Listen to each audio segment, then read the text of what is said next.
Juin 2016, après le dépôt d'une tête de porc devant le Centre culturel islamique de Québec, tu as tenu ces propos. C'est écrit où dans le code criminel que j'ai pas le droit de te donner une tête de cochon emballée dans le plastique avec une boucle dessus? C'est écrit où que j'ai pas le droit d'écrire bon appétit à quelqu'un? Voyons donc. Tu espères sincèrement être le dernier gars obligé d'écrire qu'il est gay. Oui. Mais tu penses vraiment qu'après toi, une fois qu'on va avoir lu ton livre, on n'aura plus besoin d'en parler? C'est parce que tu frappes sur toute la communauté dans laquelle tu es? Non, je frappe pas sa communauté. Oui, tu discrédites le travail de gens qui travaillent au contraire, mais bénévolement la plupart du temps. Tu n'as pas lu le même livre que j'ai écrit. Je l'ai lu. Mais de toute évidence, non. Pourquoi tu l'as écrit? Parce que, écoute, je dis juste que le travail qui a été fait historiquement, là, il a été gagné. Aujourd'hui, on devrait célébrer ces victoires-là. Oui, plutôt que de continuer à répéter le même message parce qu'il ne s'applique plus à la nouvelle réalité. C'est ça que je dis. Oui, il y a des gars comme moi pour qui c'est pas un problème, pour qui il n'y a pas eu de problème. Et, tu sais, si vous aviez... Toi, t'en as pas eu, mais les autres, tu penses pas aux autres? Le gros avantage du livre, c'est qu'il se lit vite, il y a juste 140 pages. Hein. Donc, tu vas pas te rétracter? Non. Donc, tu vas pas te rétracter? Non. Je te cite. Oui. Je ne souhaite pas être le prochain Danny Turcotte, non. Daniel Pinard ou Jasmin Roy, encore moins un Michel Giroir des temps modernes. Qu'est-ce que tu veux dire? J'ai expliqué que je veux pas devenir un porte-parole de la communauté gay. J'ai plein... Moi, ça, je pense pas qu'il t'appelle. Non. Je sens pas beaucoup d'amour autour de la table, m'a dit. Je sens pas beaucoup d'amour autour de la table, m'a dit. Merci. Une carte pour toi. New card. What do you think?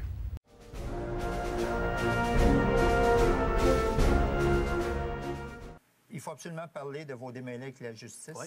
Depuis 2003, vous êtes le représentant du local 791, la FTQ Construction à Sept-Îles, et le public vous a connu en 2010 lors de l'émission Enquête qui a révélé au grand jour vos pratiques d'intimidation et de discrimination sur les chantiers de la Côte-Nord. Il y a eu des procès, il y a eu des non-lieux, mais vous êtes clairement quelqu'un de prompt, vous. Oui, quand je dis que j'en veux. Vous pognez les nerfs, là. On est 2-3 couples, des fois, chez nous, sur le patio, on est en train de se faire un barbecue, puis là, la bière, puis la patente. Puis à un moment donné, après 7-8 bières, ben, on se met tout à faire de la politique, hein? Les filles s'en vont raser de leur linge, de leur patente. Nous autres, on se remonte dans le coin. On se met à parler on se met à parler de politique, puis là, on est ministre de ci, ministre de ça. Pourquoi les filles n'aiment pas ça, la politique? Ben, j'en vois pas beaucoup s'en mêler. En tout cas, par chez nous, pas tellement. Okay. On a une bonne députée au niveau du Bloc québécois, puis élue pour ça. Là. Bon. Ben, elle est solide, la fille. Tu seras ministre du linge. Ministre de la lingerie. Oh mon Dieu! Fait que c'est ça, La lingerie, c'était pas de linge. Là, j'ai pas dit féminine, rien. La lingerie, ça peut entendre bien des choses. C'est pas un mouvement féministe. Non. On s'entend là-dessus. Puis tu vas sûrement me demander... Je vous cite en 2015 sur votre page Facebook à l'endroit des réfugiés syriens que comptait accueillir le Québec. Moi, sauver des étrangers au détriment des miens, bien, il n'y en est crissement pas question. On est assez dans la marde comme ça pour en rajouter. Vous trouvez qu'il y a trop d'immigrants au Québec? L'Amérique s'est construite sur l'immigration. Oui, exactement. Premièrement, je suis un gars des Premières Nations. Des Premières Nations, je sais. Mais c'est quoi le danger que vous voyez? Vous avez peur de quoi?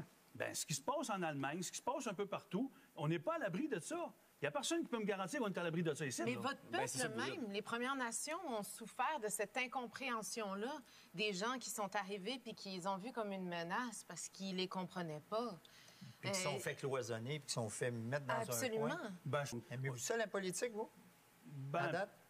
Là, je te dirais qu'on n'a comme pas le choix, il faut s'impliquer. Oui, mais ce soir, on jase, là. On apprend à vous connaître, là. Ouais, moi, j'aimerais mieux parler de linge. Qu'est-ce que c'est que ça? C'est pour mon père, il fait collection. Elle est belle, hein? 18e, ça va sûrement lui faire plaisir. Ton père fait collection de louches? Il en a plus de 300. Ça l'occupe bien depuis qu'il a pris sa retraite. Mais c'est intéressant, ça. Bonjour. Et il aime partager sa passion? Enfin, je veux dire, il peut en parler en public, te faire l'historique de la louche à travers les âges? Non, Pierre. Il vient à Paris de temps en temps? Non, Pierre, pas papa. Quoi, pas papa? Je trouve la passion de ton père très originale et... Et tu veux l'amener mercredi soir? Mais pas du tout. Qu'est-ce que tu vas chercher là? Tu me vois invitant le père de mon meilleur ami à un dîner de con? Oui. Tu me prends vraiment pour un salaud, hein? Oui.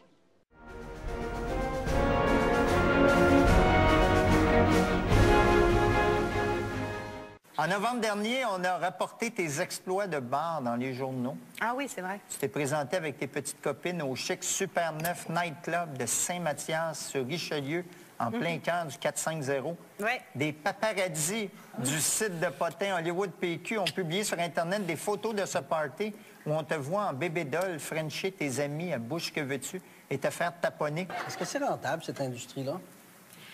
Je suis très pauvre, tu sais. J'ai pas Ben de... oui, pauvre, elle peut même pas t'acheter du linge. C'est in, c'est à la mode, ça? Ça descend. Ça descend.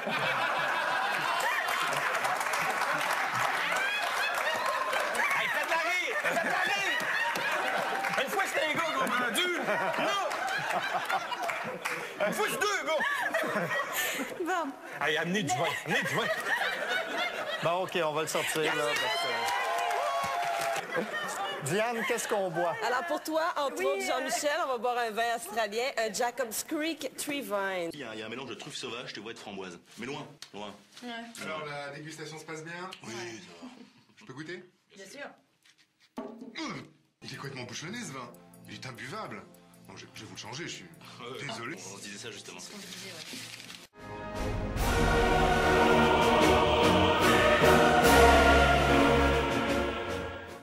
Doc Mayou, vous avez dit, je vous cite, « Les Noirs vivant en Amérique étaient le résultat d'un processus de sélection artificielle et par conséquent, ils ont un léger désavantage sur le plan intellectuel. » Oui, c'est vrai. Oh, oui. Vous êtes raciste? Oui, c'est l'histoire de l'esclavage. Êtes-vous raciste? Pas du tout. J'ai des amis noirs. Puis il y a un noir qui m'a emmené des prunes encore il y a 10 jours, puis ils sont très bonnes. Ah, mais c'est extraordinaire. Ah, ben ça... Ça veut pas dire qu'on est fort physiquement, qu'on a un petit poids à la place du cerveau. Non, mais ça n'a rien à voir. Et ceux qui étaient brillants, ceux qui étaient un petit peu trop intelligents, qui étaient trop rusés, ils les abattaient. Voyons, c'est l'histoire de l'esclavage, là. Mais de dire qu'ils ont un léger désavantage sur le plan intellectuel? C'est la conséquence de la sélection artificielle. Ils courent plus vite, ils sont plus forts. Il y a toute une série. On a sélectionné certains gènes parce que... J'achète pas ça, moi. Parce que... J'achète pas ça. On vote non, hein? On vote non.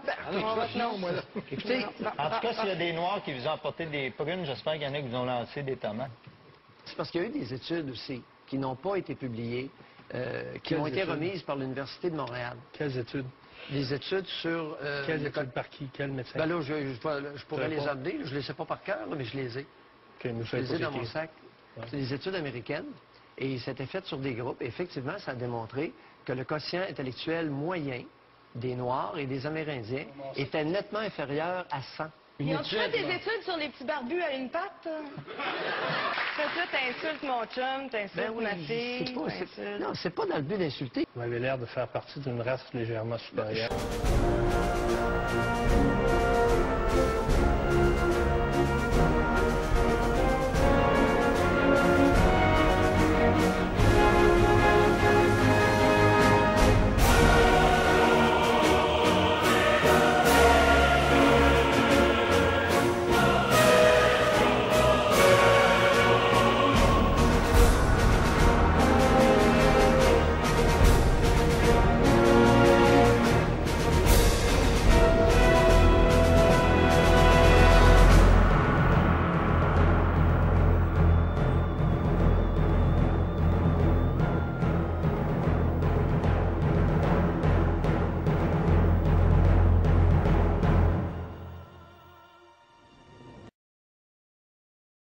Si tu me permets d'amener un point, une des choses que je trouve le fun de travailler à Radio-Canada, c'est qu'on peut prendre des risques. Puis je vais t'amener à l'affaire de Nathalie Simard.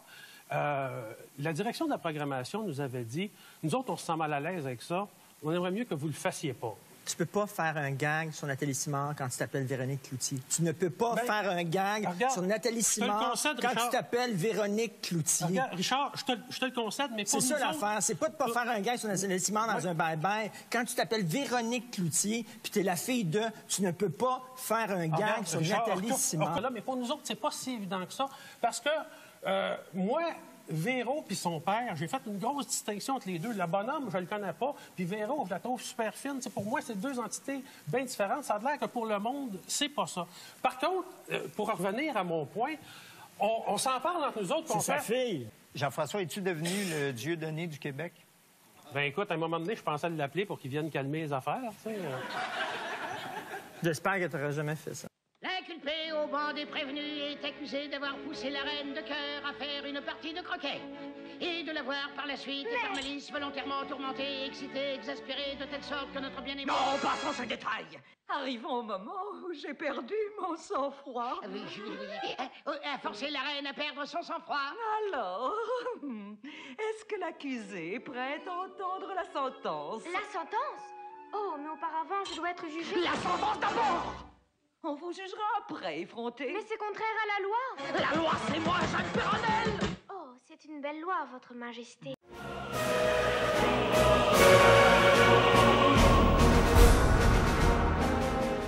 Je pense que ce que je disais tantôt, c'est un problème de société, ce qu'on vivait. Mais alors, si tout le monde pouvait dire autant de niaiseries ou accorder autant d'importance pour qu'on puisse dire quelque chose d'aussi cruel à des mères qui viennent perdre ses enfants, je pense que juste le fait que vous leur accordez de l'importance, de les interviewer,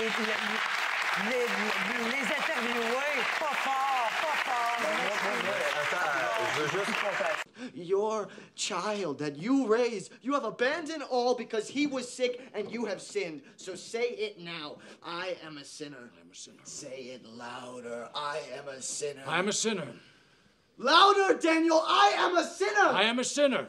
I am sorry, Lord. I am sorry, Lord. I want the blood. I want the blood. You have abandoned your child. I've abandoned my child. I will never backslide. I will never backslide. I was lost, but now I am found. I was lost, but now I'm found. I have abandoned my child. Say it. I've abandoned my child. Say it louder. Say it louder. I've abandoned my child!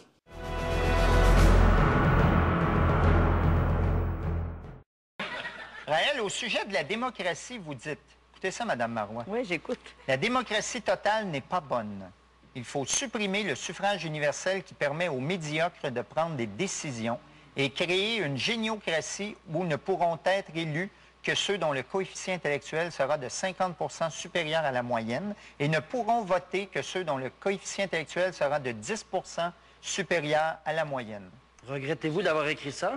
Le projet géniocratique doit être accepté démocratiquement.